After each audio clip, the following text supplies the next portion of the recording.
So I am sitting here and I'm looking at Notebook LM and I'm trying to think about how to use it in a way to help me, like I'm going to be doing a training coming up in a couple weeks. And I've done the training before, but I thought, well, let me get it as a thought partner as I think about it. And so I took the PDF of the materials that we hand out. So it's nothing that I'm uploading that is protected, like training materials that would be company protected.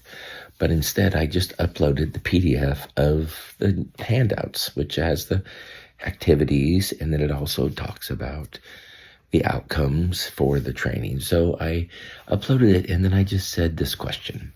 If you were the trainer for this training, based on the little you can see in this document, what would be 2 to 3 outcomes that would be most beneficial, will most benefit the intended audience? And I'd also like your thoughts on how practical AI integration could come into planning, can help identify critical content. So then it said, based on the shared document, 2 to 3 outcomes, and it says, like, teachers will be able to identify critical content from standards using criteria of endurance, leverage, readiness, and high stakes. And then also be able to develop those aligned tasks and success criteria for the learning targets. Like, how do we know if the kids are going to get there, right? And then we're also looking to select and implement appropriate instructional techniques to help them learn it. It says AI could potentially be helpful for identifying patterns in student data that may indicate a need for additional support, providing teachers with real-time feedback on student engagement with critical content during the lesson, okay? Suggest relevant resources and activities aligned to the critical. So I'm like, okay, those are helpful, right? It says, however, the teachers must remain critical consumers of AI-generated insights. They must evaluate the suggestions provided by AI in the context of their student. You ultimately are the one who is responsible for this. We need to evaluate why they're not learning and how we can change and do things. And watch, there's a 2-host deep dive overview. So now I'm having it generate an AI conversation. It says it's generating the conversation. This may take a few minutes. Now what it's doing is it's going to give me a conversation about my document in 2 voices. And I've had that happen. I've recorded one earlier. I think this is how most people are using this. They're taking a source, they're adding it and maybe a few others. I just put that one PDF in there. And then I can say, from a trainer's perspective, help me organize this in a way that, or give me some benchmarks that I can look for to make sure that I'm getting towards those big 3. Even what I know from my experience, help me brainstorm this particular activity that might help them. Or what might I do with okay, it says that it's done now. It's a 20-minute? Holy crap. Okay, we're going to listen to a few minutes of it. And then there's also a beta interactive. I think that's the one that I clicked before and I could join it. So I'm going to click that. I'm going to listen to their discussion and I'll just join if I need to. Ready? Welcome back, everybody, for another deep dive. This time we're going to be tackling something I think we all struggle with. Information overload. It's like, how do we separate the essential from the noise? It feels like we're drowning in data. Yeah, that's a great point. And that's where the concept of identifying critical content really comes in. It's like training your brain to zero in on the most valuable information, like, a mental radar for like key insights. Oh, I love that analogy. And speaking of key insights, we've got your notes from a teacher training on this topic. And I got to say, they're incredibly insightful. And it really seems like this is something, even outside the classroom, that's a superpower for anyone who wants to learn more effectively. Absolutely. It's about maximizing your learning ROI, focusing your energy on what will truly make a difference. Okay, so let's dive into the heart of this. The notes mentioned 4 main criteria for pinpointing this critical content.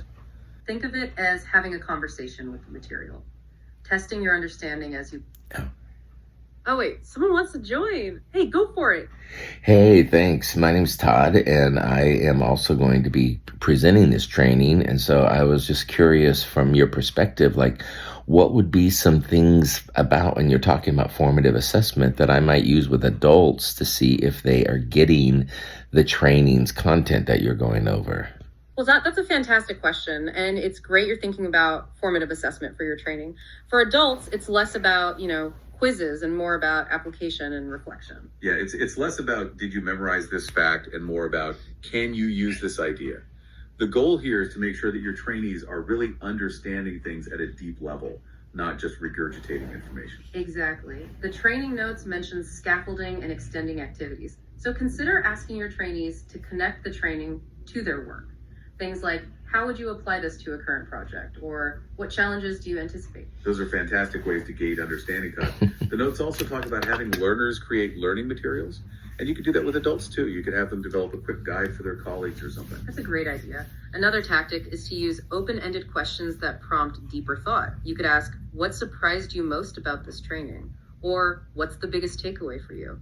This goes beyond simple yes/no and really gets them thinking. Also, Todd, since you're presenting, you might consider using polls or quick surveys throughout your session. It's a great way to get a pulse on understanding and address any misconceptions in real time. It's kind of like creating a feedback loop for your presentation. If you see that people are struggling with a particular concept, you can then focus on that more. Exactly. And finally, remember the power of group discussions. You could have your trainees work in small groups to discuss and apply the training content. And group discussions can provide really powerful insights as to how well your adult trainees are grasping the content. Okay, with that great question from Todd now addressed, let's get back to the material. The training notes also mention the importance of extending learning for those who grasp the concept quickly. So they suggest some really creative ideas. let me hit pause. So this is the thing, this becomes an interactive tool for me to process the content. Think about it from a teacher's perspective. If I was in the classroom and I was able to upload the curriculum in some sandbox like this and put all these things and then say, I want to have a conversation with AI about the curriculum and say, okay, I need some practical help. What's the most important thing that I need to make sure these kids know? And I have a thought partner to go through this. So even in the training, if I don't model this to some degree, then we're not preparing people for a future that is actually going to be very valuable to consider. And I put in just one document, and it's got 20 minutes of this. So I'm going to download the conversation and see, okay, and it's done. It's only a 55 megabyte sound file, and it's a podcast. That's crazy.